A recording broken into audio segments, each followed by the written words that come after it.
नमस्कार बंधुरा आज के रेसिपि पार्शे माछेर बेगुन बड़ी दिए पातला झोल। तार जोन्नो सबार प्रथमे एखाने पार्शे माछ निये नियेछि। माछगुलोके भालो करे धुए नियेछि। एबार नुन और हलुद दिए माछगुलोके एकटु माखिये नेब। और आजकेर माछटा एकेबारे मशला छाड़ा हालका पातला एकटा झोल बानाबो, जा खूब ताड़ाताड़ी हয়েও যায়, आबार खेतेও किन्तु भीषणই सुंदर हय। एदिके कड़ाईते आमि सर्षेर तेल गरम करार जोन्नो बसिए दिएछिलाम। तेलटा गरम हो गेছে। এবার একে একে করে মাছগুলোকে দিয়ে দেব। মাছগুলোকে দিয়ে একটু লাল লাল করে ভেজে নেব। এখানে মাছগুলো ভাজা হয়ে গেছে, বেশ লাল লাল করেই মাছগুলোকে ভেজে নিয়েছি। মাছগুলোকে আমি নামিয়ে রেখে দেব। ওই তেলের মধ্যে এবার দিয়ে দেব কেটে রাখা বেগুন। বেগুনগুলোর মধ্যে দিয়ে দেব সামান্য একটু নুন আর দিয়ে দেব হলুদের গুঁড়ো। এখন নাড়াচাড়া করে বেগুনটাকেও একটু ভেজে নেব।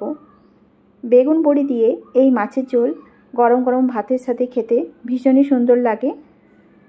এবার নাড়াচাড়া করে দেখো বেগুনগুলোকে যখন হালকা একটু ভাজা হয়ে যাবে তখন আমি বেগুনগুলোকে নামিয়ে রেখে দেব। বেগুন ভাজা হয়ে গেছে, এখন বেগুনগুলোকে নামিয়ে রেখে দিচ্ছি। ওই তেলের মধ্যেই এবার আমি দিয়ে দেব বড়ি। বড়িগুলোকেও একটু ভেজে নেব। কিছুক্ষণ ধরে নাড়াচাড়া করে নেব। নাড়াচাড়া করে বড়িগুলোকে ভেজে নিচ্ছি। মাঝে মধ্যে মশলাপাতি রান্না খেতে ভালো লাগে না, তখন এরকম একটা রান্না হালকা পাতলা ঝোল রান্না করে দেখতে পারো। আশা করছি তোমাদেরও ভালো লাগবে। এবার কিছুক্ষণ নাড়াচাড়া করার পর বড়িগুলো ভাজা হয়ে গেছে। বড়িগুলোকে নামিয়ে রেখে দিয়েছি।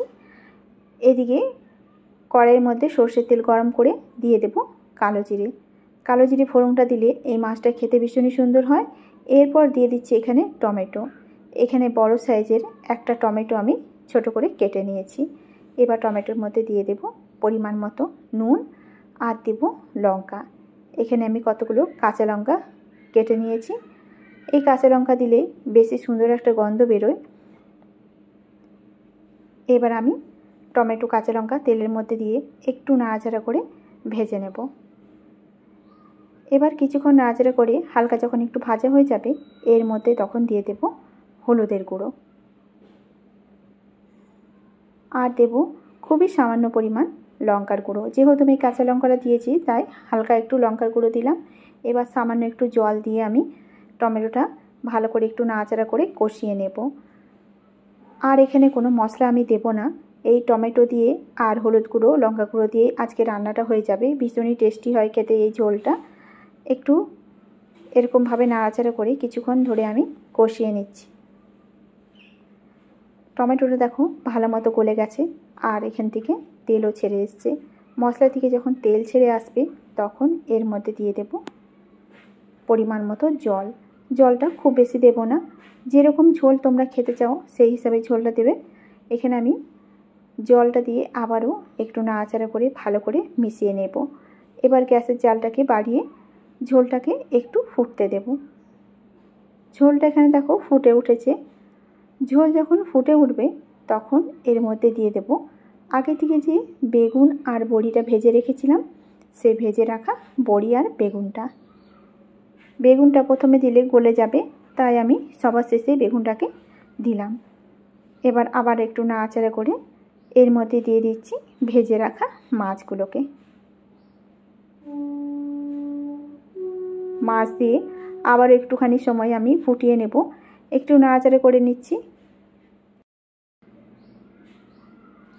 ভালো মতো নাড়াচাড়া করে এবার চুলার আঁচটাকে বাড়িয়ে মাছটাকে একটু ফুটিয়ে নেব।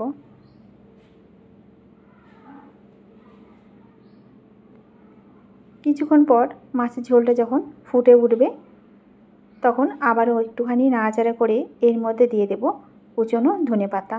আর এই ধনেপাতা দেওয়ার ফলে এই মাছের ঝোলটা আরও বেশি ভালো লাগে খেতে। ধনেপাতা দিয়ে আবার একটু নাড়াচাড়া করে নিচ্ছি। দিয়ে আমি গ্যাসটাকে বন্ধ করে দেব। গ্যাসটাকে বন্ধ করে আমি আবারও কিছু সময় এটাকে ঢাকা দিয়ে রান্না করে রাখবো। দেখতেই পাচ্ছ তোমরা খুবই একটা পাতলা ঝোল হয়েছে আর কালারটাও কিন্তু খুব সুন্দর এসছে। এবার নাড়াচাড়া করে ঢাকা দেওয়ার আগে দিয়ে দেব দুটো কাঁচা লঙ্কা। তৈরি হয়ে গেল আজকের রেসিপি বেগুন বড়ি দিয়ে পাতলা মাছের ঝোল। আজকের রেসিপি তোমাদের কেমন লেগেছে অবশ্যই কমেন্ট করে জানাবে। আর যদি ভালো লাগে ভিডিওটাতে একটা লাইক করে দিও।